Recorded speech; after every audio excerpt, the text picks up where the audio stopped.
মহা সমারোহে পালিত হতে চলেছে কলকাতার ইসকনের ৫৫তম রথযাত্রা। ১৬ জুলাই উদ্বোধন করবেন মুখ্যমন্ত্রী শুভেন্দু অধিকারী। দুপুর ১২টা নাগাদ কলকাতার আলবার্ট রোডের ইসকন মন্দির থেকে রথযাত্রা বেরোবে। এরপর হাজরা রোডে আউটরাম রোড হয়ে ব্রিগেড প্যারেড গ্রাউন্ডে আসবে রথ।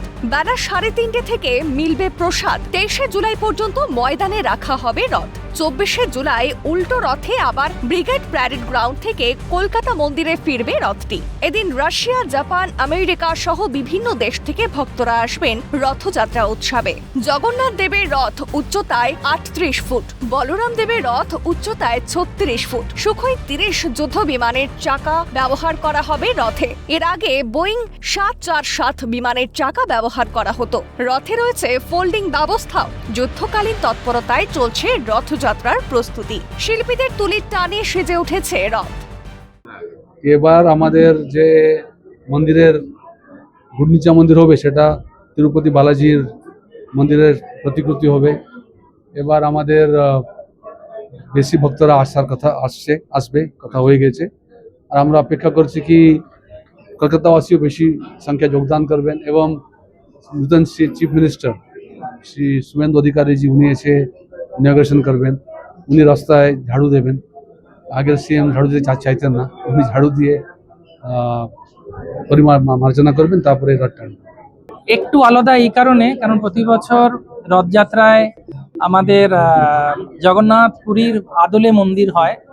এবারে প্রথম আমরা রথযাত্রার যে মন্দির হচ্ছে সেটি দক্ষিণ ভারতে তিরুপতি মন্দিরের আদলে করা হচ্ছে।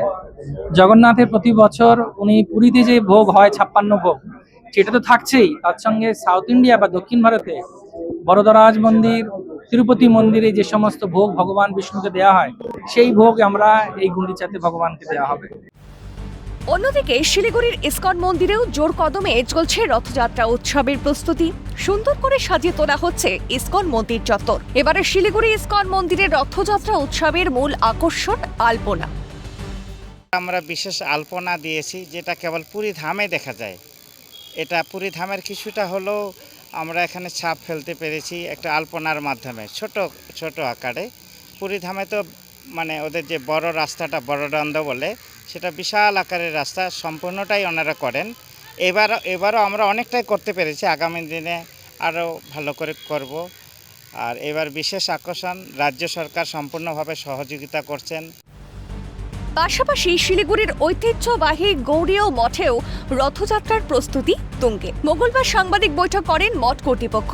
রথযাত্রায় সকল ভক্ত ও সাধারণ মানুষকে আন্তরিক আমন্ত্রণ জানানোর পাশাপাশি মঠ কর্তৃপক্ষের তরফে জানানো হয়, রথযাত্রা উপলক্ষে রথের চারপাশের ১০০ মিটারের মধ্যে কোনো ধরনের আমিষ খাবারের দোকান বসতে দেওয়া হবে না। পাশাপাশি মেলায় কোনো ধরনের সিন্ডিকেট চলবে না বলেও স্পষ্ট জানানো হয়। এবছর মেলায় যারা দোকান বসাবেন তাদের কাছ থেকে কোনো রকম অর্থ নেওয়া হবে না বলেও ঘোষণা করেন মঠ কর্তৃপক্ষের সদস্য শ্রী কেশব গোস্বামী। যারা আমিষ দোকান দিবেন তাদেরকে ১০০ মিটার দূরে, কারণ রথ হচ্ছে পবিত্র রথ, প্রভু জগন্নাথ আসবেন, সেই জায়গাটাকে পবিত্র রাখতে হয়। যেমন আমরা ঝাড়ু লাগাই, কেন ঝাড়ু লাগাই? সেই জায়গাকে পরিষ্কার পরিচ্ছন্ন, এই যে স্বচ্ছতা, এই জন্যে আমরা এটা করা হয়। প্রভু জগন্নাথ যা আসবেন পবিত্রতার জন্য এটাই করা। যেমন সিন্ডিকেট মুক্ত, চাঁদা তোলাবাজি সব বন্ধ। আমাদের ওখানে যারা যারা দোকান দেবেন, আপনাদের মাধ্যমে বলছি, আপনারা আসুন, দোকান দেবেন, কাউকে একটা পয়সা দিবেন না। এবছর রাজ্য সরকারের তরফে রাজ্যের প্রাচীনতম রথযাত্রা কমিটিগুলির হাতে সরকারি অনুদান তুলে দেওয়া হয়েছে। সরকারি অনুদান পেয়েছে ইসকন মন্দিরগুলিও, তাই আড়ম্বরে আয়োজন করা হচ্ছে রথযাত্রা। সব মিলিয়ে রাজ্যের ইসকন মন্দিরগুলিতে রথযাত্রার প্রস্তুতি তুঙ্গে। ক্যামেরায় সমীরণ হাওলাদারের সঙ্গে সুব্রত বন্দ্যোপাধ্যায়, স্নেহাশিস সরকারের রিপোর্ট, ক্যালকাটা নিউজ।